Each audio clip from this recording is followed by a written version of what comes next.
Topic of chapter 4 Geo. Our next topic is factor affecting climate कि कौन कौन से फैक्टर्स है जो क्लाइमेट इंडिया को अफेक्ट करते हैं। अब जो हमारा फर्स्ट फैक्टर है वो है लैटीट्यूड। अब लैटीट्यूड का मतलब है कि जो इंडिया की जो पोजीशन है वो कहाँ पे लाई करती है, वो ट्रॉपिक ऑफ कैंसर के कितना पास में है। जो ट्रॉपिक ऑफ कैंसर है वो जो पास होती है हमारे कंट्री के बीच में से, मतलब कि जो इंडिया को क्या करती है, tropic of cancer to half में डिवाइड करती है। और ये कहाँ से शुरू होती है, रन ऑफ कच्छ से शुरू होती है, वेस्ट में है, और मिज़ोरम पे जाके ये ख़त्म होती है जो ईस्ट में है। जो हमारे ट्रॉपिक ऑफ कैंसर है, जैसा कि हमने फर्स्ट चैप्टर में भी पढ़ा था, वो हमारी जो 8 स्टेट है उनके अंदर से क्या होती है, ये पास होती है। जो ये almost half of the country में क्या करती है, ये हाफ कर देती है कंट्री का। ये साउथ में है जो tropic of cancer belongs to the, किससे बिलोंग करता है, ट्रॉपिकल एरिया से बिलोंग करता है। क्या ट्रॉपिकल एरिया का मतलब है जहाँ पे वेजिटेशन ईजिली ग्रो होती है। ऑल द रिमेनिंग एरिया, जैसे और कुछ और रिमेनिंग एरिया है नॉर्थ ऑफ द ट्रॉपिक, ये लाइज करेंगे सब ट्रॉपिक्स में। Therefore, India's climate has characteristics of the tropical as well।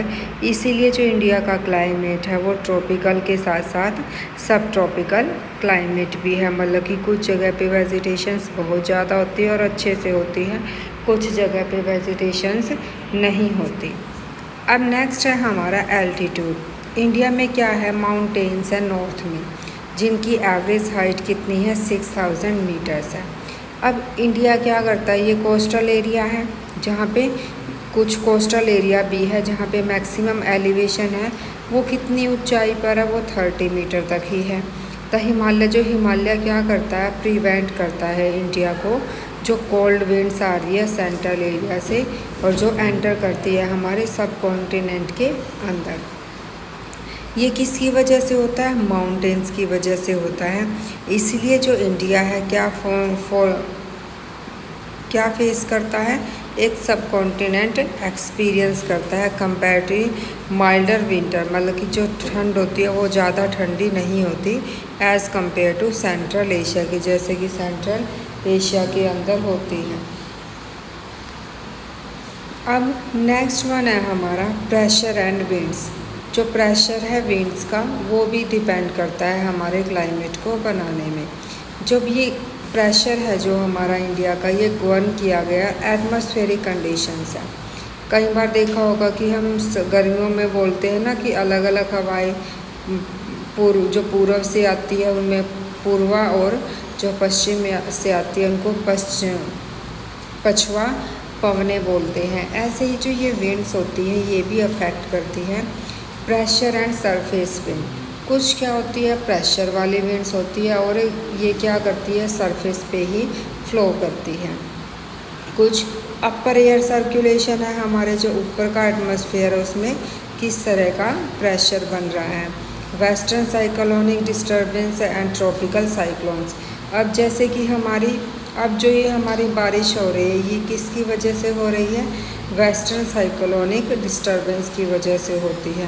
और जो सर्दियों में बारिश होती है वो हमारी वेस्टर्न डिस्टर्बेंसेस की वजह से होती है और ट्रॉपिकल साइक्लोन्स की वजह से। इंडिया किस में लाई करता है, नॉर्थ में, ईस्टर्ली विंड्स में, बल्कि नॉर्थ ईस्टर्ली जो विंड्स आती है उस रीजन में क्या करता है, इंडिया लाई करता है। अब ये जो विंड्स है कहाँ से ओरिजिनेट होती हैं, सब ट्रॉपिकल हाई प्रेशर बेल्ट है नॉर्थ में, वहाँ से ये निकल के आती है हेमिस्फेयर के ऊपर। अब ये किसकी तरफ ब्लो करती है, ये साउथ की तरफ ब्लो करती है और get deflected to the right, और फिर ये राइट में चली जाती है डिफ्लेक्ट होके और कोरिलेट्स फोर्स बनाती है, मतलब कि ऐसा फोर्स बनाती है कि ये वहीं पे क्या कर देती है, बारिश कर देती है। दी मूव, उसके बाद ये क्या करती है, मूव करती है इक्वेटोरियल लो प्रेशर की तरफ, मतलब कि अब ये क्या हो जाती है, थोड़ी ड्राई हो जाती है और ये इक्वेटर की तरफ क्या करती है, ये ब्लो करती है। Generally these winds carry litre, कुछ ये विंड्स क्या करती है, मॉइस्चर कम लेके आती है, क्योंकि ये जब आई है शुरू में ये माउंटेन से टकरा के वहीं पे बारिश कर देती है, इसी वजह से ये मॉइस्चर कैरी करती है जब ये ओरिजिनेट होती है, लेकिन धीरे धीरे क्या होती जाती है, ये ड्राई होती जाती है। देयरफॉर दे ब्रिंग लिटल, और कई बार या तो बहुत ही कम बारिश होती है या बिल्कुल ही रेन नहीं होती। Hence India should have been an arid land, India के पास एक एरिड लैंड भी है। जैसा कि हम राजस्थान का एरिया देखते हैं, वो कौन सा एरिया है, एरिड एरिया है। जैसे अब कोरियोलिस फोर्स क्या होता है, अब ये क्या होता है, किसकी वजह से होता है, ये अर्थ की रोटेशन की वजह से होता है। अब ये जो कोरियोलिस है फोर्स ही रिस्पॉन्सिबल है, डिफ्लेक्ट कर देता है, मतलब कि उनकी डायरेक्शन को चेंज करता है विंड्स को towards in the right, north के जो नदर्न हेमिस्फीयर है उसके राइट में, और कुछ कहाँ पे चली जाती है, लेफ़्ट में है ना, सदर्न हेमिस्फीयर के, बल्कि कुछ लेफ़्ट में चली जाती है। अब जो ये लॉ है, जो ये डिफ्लेक्ट करता है, इसको हम फेरल्स का लॉ भी बोलते हैं। अभी जो प्रेशर विंड्स की जो कंडीशन है इंडिया में क्या है, यूनिक है। अब जो विंटर है, विंटर में देखा होगा आपने कि हाई प्रेशर होता है नॉर्थ के हिमालय में, क्योंकि वहाँ पे बर्फ़ भी जमी रहती है। कोल्ड ड्राई विंड्स होती है, मतलब कि ठंडी होती है और ड्राई भी होती है, उनके अंदर मॉइस्चर नहीं होता है। अब कुछ एरिया में क्या, low pressure area over the ocean to the south, और कैसा एरिया है, लो प्रेशर एरिया है, और किसके ऊपर बनता है, ये ओशियन के ऊपर बनता है, साउथ में। समर में क्या होता है, this low pressure area develops over interior India. अब ये जो लो प्रेशर एरिया है समर में इंटीरियर एशिया के अंदर एंटर करता है, डेवलप होता है, as well as over north western India के अंदर, जिसकी वजह से हमारी जो कारण क्या होगा, कॉज क्या होगा, कंप्लीट रिवर्सल, बल्कि डायरेक्शन चेंज कर देगा ये विंड्स की। ड्यूरिंग समर में क्या होती है, डायरेक्शन बिल्कुल उल्टी हो जाती है, जैसे हमारे नॉर्थ ईस्ट में होती हैं। एयर मूव्स, ये क्या करती है, जो मूव कर रही है हाई प्रेशर से, किसके ऊपर से कर रही है, वो सदर्न इंडियन ओशियन से कर रही है।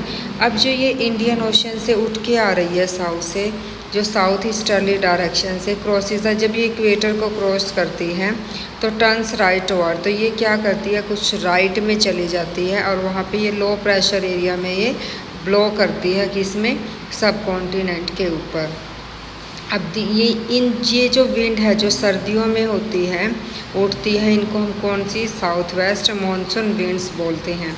अब ये विंड्स कैसे उठती हैं, जो ये वार्म ओशियन, हमारा जो ओशियन होता है गर्म होता है, उसके अंदर से मॉइस्ट होके निकलती हैं, ताकि ये वहाँ से मॉइस्चर को गैदर इकट्ठा लेती है, मॉइस्चर लेती है, नमी को अपने साथ लेकर आती है, और ये धीरे धीरे आगे जैसे ब्लो करती जाएगी ये फैलती जाती है।